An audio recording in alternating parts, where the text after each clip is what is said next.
GS for all के इतिहास की इस कक्षा में आपका स्वागत है। आज आइए हमें अकबर को देख रहे थे। तो जलालुद्दीन मोहम्मद अकबर के विषय में आपने पूर्व कक्षा में जाना था। आज आगे क्लास को बढ़ाया जाए। तो अकबर जो था वह संगीत और चित्रकला का बड़ा हिमायती था और उसने कहा था कि जो जो इंसान में संगीत और कला के प्रति जितनी जागरूकता रहती है वह अल्लाह के उतना ही करीब होता है। तो ये आगे देखिए, इसमें प्रमुख चित्रकार का भी वर्णन है जिससे प्रश्न बनते हैं। तो आइए देखिए, चित्रकला के रूप में अकबर के शासन काल में चित्रकला का भी विकास हुआ था और चित्रकला की शुरुआत जो थी वो हुमायूं के काल में ही हुई थी। और हुमायूं ने निगार खाना और अकबर ने तस्वीर खाना की स्थापना की थी, ये ध्यान रखिएगा। और अकबर के काल के प्रसिद्ध चित्रकार के रूप में देखा जाए तो मीर सैयद अली का नाम आता है, अब्दुल समद का नाम आता है, धर्मदास, नरसिंह, मनोहर लाल, दसवंत और बसावन। इसके अलावा भी बहुत से चित्रकार थे। उसने भारत के विभिन्न भागों से चित्रकारों को आमंत्रित कर एक चित्रकारों के लिए विशेष एक मार्ग प्रशस्त किया था, जिसमें आप देखिए क्या, दास्तान ए अमीर हमजा। तो एक्चुअल हमजा जो थे यानी अमीर हमजा हजरत मोहम्मद साहब के चाचा का नाम था। और देखिए ये हजरत मोहम्मद साहब के चाचा अमीर हमजा की वीरतापूर्ण कहानी का सचित्र वर्णन है दास्तान ए अमीर हमजा में। इसे देखिए हमजा नामा भी कहा जाता है और यह चित्रकला के रूप में चित्रपट की संज्ञा दी जाती है। और इसके लिए कहा जाता है कि 15 साल विभिन्न चित्रकारों के मेहनत का यह परिणाम था दास्तान अमीर हमजा। तो यहाँ पर देखिए ग्वालियर, गुजरात, लाहौर, कश्मीर, मालवा आदि विभिन्न जगहों से 100 से अधिक चित्रकार जमा हुए थे और करीब करीब 15 साल तक यह दास्तान अमीर हमजा को बनाया गया था, जो कि एक सचित्र वर्णन है वीरतापूर्ण कहानी का, किसका, मोहम्मद साहब के जो चाचा थे अमीर हमजा का। और इसका प्रारंभ हुमायूं के काल में ही हुआ था और संपूर्ण हुआ अकबर के काल में, तो ये ध्यान में रखिए। और जहां तक मीर सैयद अली और अब्दुल समद की बात है तो इन्होंने एक और सचित्र वर्णन यानी इलस्ट्रेशन के साथ एक काल्पनिक कथा यानी फिक्शनल स्टोरी लिखी थी जिसका नाम तूती नामा था। उसमें भी विभिन्न तोते की कहानी का सचित्र वर्णन किया गया है। तो यह ध्यान में रखिएगा, दास्तान अमीर हमजा और तूती नामा दोनों को के नेतृत्व करता, मतलब यह एक बहुत बड़े चित्रकारों के समूह के द्वारा बनाया गया था जिसका नेतृत्व मीर सैयद अली और अब्दुल समद ने किया था। अकबर के काल में दसवंत एक महान चित्रकार थे। वे कहार जाति में जन्म लेकर इतने बड़े चित्रकार बने थे और इन्हें प्रशिक्षण के लिए अकबर ने ईरान के दरबार में भेजा था, जहां उन्होंने इलस्ट्रेशन मतलब किसी भी विषय का सचित्र वर्णन करने का अध्ययन उन्होंने विशेष तौर पर ईरान के चित्रकारों से प्राप्त किया था। और उसके बाद वे भारत आकर महाभारत जो कि एक हिंदू महाकाव्य है उसका सचित्र वर्णन दसवंत के द्वारा किया गया, जो कि एक अपने आप में एक बेजोड़ कृति के रूप में जानी जाती है। दूसरी की बात है दसवंत ने आत्महत्या कर ली थी, ये भी आप ध्यान में रखिए तथ्य को। अब आइए स्थापत्य कला। तो स्थापत्य कला के क्षेत्र में भी अकबर के काल में विकास हुआ। देखिए इसके समय बने जो प्रमुख स्थापत्य हैं जो कि खासकर लाल बलुए पत्थर का प्रयोग किया गया है। तो दिल्ली में हुमायूं का मकबरा जानते हैं आप, हाजी बेगम के द्वारा बनवाया गया था। और आगरा का लाल किला, इसे मुगलों की पहली राजधानी के रूप में जाना जाता है। और फतेहपुर सीकरी का शाही महल, जिसके अंतर्गत देखिए दीवाने खास है, पंचमहल है और बीरबल का महल है, बुलंद दरवाजा है, जोधाबाई का महल है जिसे मरियम महल भी कहा जाता है और इबादत खाना भी है। तो ये फतेहपुर सीकरी के अंतर्गत ही है। और ये देखिए इलाहाबाद का किला और लाहौर का किला, जिसे मुगलों की तीसरी राजधानी कही जाती है, यह अकबर के काल में ही बनाए गए थे। और कहा जाता है कि आगरे के किले के सामने अकबर ने जयमल और फत्ता की मूर्तियां लगवाई थी, जो कि शहीद जयमल और फत्ता के रूप में जाने जाते हैं, क्योंकि यह चित्तौड़ आक्रमण के समय ये दोनों राजपूत जो थे ये काफी वीरतापूर्ण लड़े थे, जिसकी वीरता से प्रभावित होकर अकबर ने इन दोनों की मूर्तियां आगरे के किले के आगे लगवाई थी। और देखिए लाहौर का किला, जिसे मुगलों की तीसरी राजधानी भी कहा जाता है, और अकबर के समकालीन प्रसिद्ध सूफी संत शेख सलीम चिश्ती थे। यह शेख सलीम चिश्ती का मुरीद था, यानी शिष्य था।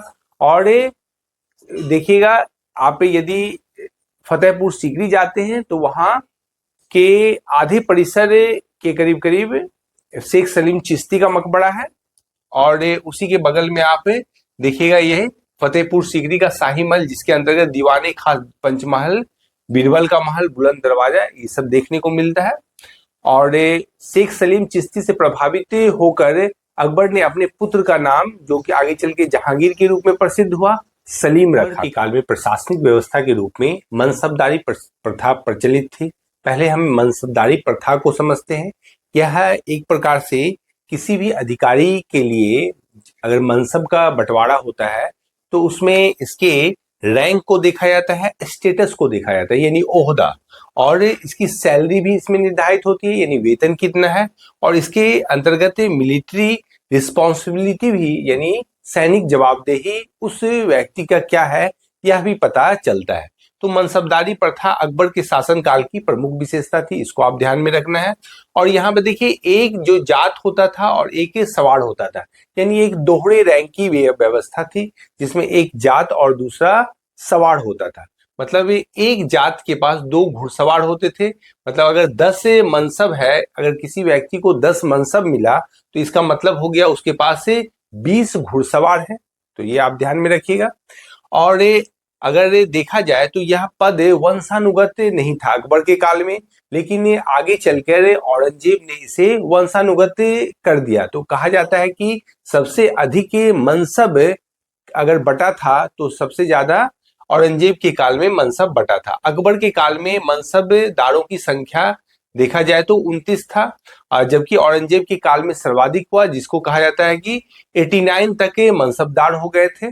और यह भी औरंगजेब के काल में उस मुगल साम्राज्य के पतन के प्रमुख कारणों में था, और औरंगजेब ने इसे वंशानुगत कर दिया था। और सबसे ज्यादा यानी मैक्सिमम मनसब अगर देखा जाए तो शाहजहां के काल में दारा सिकों को दिया गया था, और वह था 60,000 का मनसब दारा सिकों को शाहजहां ने प्रदान किया था। तो ये आप मनसब दारी प्रणाली और मनसब के बारे में एक संक्षिप्त आइडिया आप ली। अब देखिए यदि इसकी तुलना की जाए तो आपने इल्तुतमिश के काल में इक्तेदारी प्रणाली को पढ़ा था, और इल्तुतमिश ने ही इक्तेदारी व्यवस्था को शुरू की थी, और जो धारण करते थे वो इक्तेदार कहलाते थे, और यह इसी का ही एक प्रकार से रूप है। और मनसबदारी प्रथा में मनसब मतलब जागीर होती है, और धारण करने वाले को मनसबदार कहा जाता है। और यही इसी का रूप एक प्रकार से दक्षिण भारत में विजयनगर साम्राज्य में अम्बरम में जो क्षेत्र होता था और न्यायंकार व्यवस्था थी, जिसमें अम्बरम यानी क्षेत्र को लेने वाले जो नायक कहलाते थे। मतलब मनसबदार या जागीरदार की जगह नायक के शब्द का प्रयोग किया जाता है, और क्षेत्र के बदले यानी जागीर के बदले विजयनगर साम्राज्य में अम्बरम का प्रयोग होता है। तो ये ध्यान रखिए, न्यायंकार व्यवस्था अम्बरम क्षेत्र को कहते हैं, और जो अम्बरम को प्राप्त करते हैं उसको नायक कहा जाता है। तो यह आप संक्षिप्त जानकारी रखें। अब अकबर के काल में अकबर के दरबार में 9 प्रमुख विभूति रहते थे, जिन्हें नवरत्न के रूप में जाना जाता था। तो अकबर के दरबार में नवरत्न थे, तो जिसमें एक नाम आता है प्रमुख नाम मानसिंह का, जो कि एक शक्तिशाली योद्धा के रूप में थे, सेनापति थे, और इन्हें 7,000 का मनसब दिया गया था। ये सर्वाधिक मनसब इनको मिला था। और इन्हीं के समकक्ष अजीज कोका थे, उन्हें भी 7,000 का मनसब प्रदान किया गया था। ये 2 ही व्यक्ति थे जिन्हें अकबर के काल में सर्वाधिक मनसब दिया गया था। तो ये आपको ध्यान रखना है। दूसरा देखिए बीरबल, जिसका वास्तविक नाम महेश दास था, और यह अपनी हाजिर जवाबी के लिए यानी क्विक आंसर के लिए प्रसिद्ध थे। और अगर देखा जाए तो अकबर सबसे पहले अगर किसी से सलाह लेते थे तो वह थे बीरबल।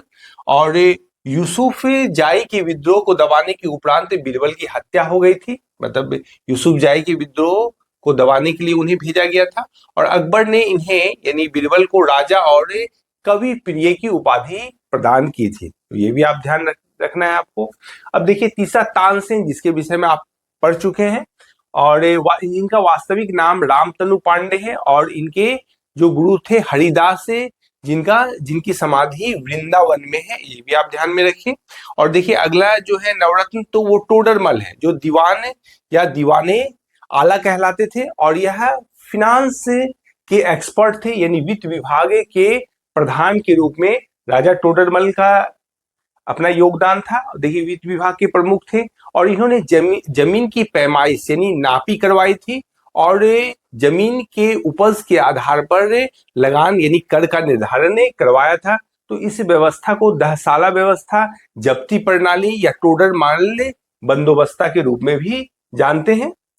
अब्दुल रहीम खान खाना अकबर के नवरत्नों में से एक थे। तो आप जैसा कि जानते हैं कि बैरम खां जो कि अकबर के संरक्षक थे और काफ़ी समय अकबर ने उनके ही संरक्षण में अपना शासन काल बिताया था। तो देखिए अब्दुल रहीम खान खाना बैरम खां के पुत्र थे और जैसा कि आप जानते हैं कि बैरम खां की मृत्यु के बाद बैरम खां की पत्नी और पुत्र को अकबर ने अपना लिया था, यानी बैरम खां की पत्नी से अकबर ने विवाह कर लिया था। तो ये ध्यान में रखिए। बाबरनामा का तुर्की भाषा से फारसी में अनुवाद अब्दुल रहीम खान खाना ने ही किया था। इसका क्या अनुवाद का नाम है, देखिए तुजुक ए बाबरी, जो कि फारसी भाषा में लिखी गई है और हिंदी में दोहा दशक की भी रचना अब्दुल रहीम खान खाना ने की है। तो इतना ध्यान रखिए। और अगले जो है नवरत्न वो मुल्ला दो प्याजा है और मुल्ला दो प्याजा अकबर के प्रमुख रसोइया के रूप में जाने जाते थे। और एक देखिए नाम है हमीम हम्माम का, जो शिक्षा विभाग के प्रमुख थे और अकबर के लंगोटिया यार थे, यानी चम ऑफ अकबर थे, ध्यान में रखिएगा। अबुल फजल जो कि दरबारी इतिहासकार थे अकबर के, यानी अकबर के कोर्ट हिस्टोरियन के रूप में उन्हें जाना जाता है और इन्होंने अकबर नामा से फारसी में एक ग्रंथ लिखा था जिसमें अकबर और मुगल काल के इतिहासों का विस्तृत विवरण है, जिसमें देखिए यह 3 जिल्द में यानी 3 वॉल्यूम में अकबरनामा को अबुल फजल ने लिखा था, जिसमें कहा जाता है कि 13 साल इसके लिखने में लग गए थे। और देखिए इसमें 3 भाग हैं, जिसमें प्रथम 2 भाग मुगलों की वंशावलियां हैं, जबकि तीसरा भाग आईने अकबरी कहलाता है और जिसके अंतर्गत मुगल राजनीति, भू राजस्व, दीन इलाही धर्म यानी मजहरनामा, मतलब इससे संबंधित बहुत से दस्तावेज दिए गए हैं और सूफी धर्म ग्रंथ के प्रमुख 14 सिलसिले का भी वर्णन अकबरनामा की तीसरी जिल्द यानी आईने अकबरी में किया गया है। तो यहाँ तक कि प्रश्न पूछा जाता है कि अकबरनामा जो अबुल फजल का लिखा हुआ है वह कितने भाग में है, तो आप ध्यान रखिएगा 3 भाग में है। इसका तीसरा भाग कौन है, तो तीसरा भाग आईने अकबरी है। प्रश्न यहीं से आते हैं आपको। अब आगे देखिए अबुल फजल जो कि दीन इलाही धर्म का मुख्य पुरोहित था, जबकि अगर देखा जाए तो अकबर दीन इलाही धर्म का सबसे मुख्य व्यक्ति था। तो प्रधान अगर देखा जाए तो अकबर और पुरोहित अगर मुख्य पुरोहित देखा जाए तो वो अबुल फजल था, ध्यान रखिएगा इसको। 1602 में जहांगीर जो कि उस समय सलीम कहलाता था के इशारे पर बीर सिंह बुंदेला ने आगरा जा रहे अबुल फजल की हत्या कर दी थी। अबुल फजल के बड़े भाई फैजी भी अकबर के राज दरबार से संबंधित थे और वे भी नवरत्नों में से एक थे। अब आइए देखें उनके बारे में। भास्कराचार्य की पुस्तक लीलावती का फारसी में अनुवाद फैजी ने ही किया था। जैसा कि आप जानते हैं कि लीलावती जो कि भास्कराचार्य के द्वारा लिखी गई पुस्तक है और यह गणित पर आधारित पुस्तक है। और देखिए बदायूनी अकबर के आलोचक और संस्कृत के और फारसी के महान विद्वान थे। उन्होंने रामायण और महाभारत का फारसी में अनुवाद किया था और महाभारत का फारसी में बदायूनी के द्वारा किया गया अनुवाद रज़नामा के नाम से जाना जाता है। रज़नामा का अर्थ होता है युद्धों की पुस्तक। तो ये भी आप ध्यान में रखिए।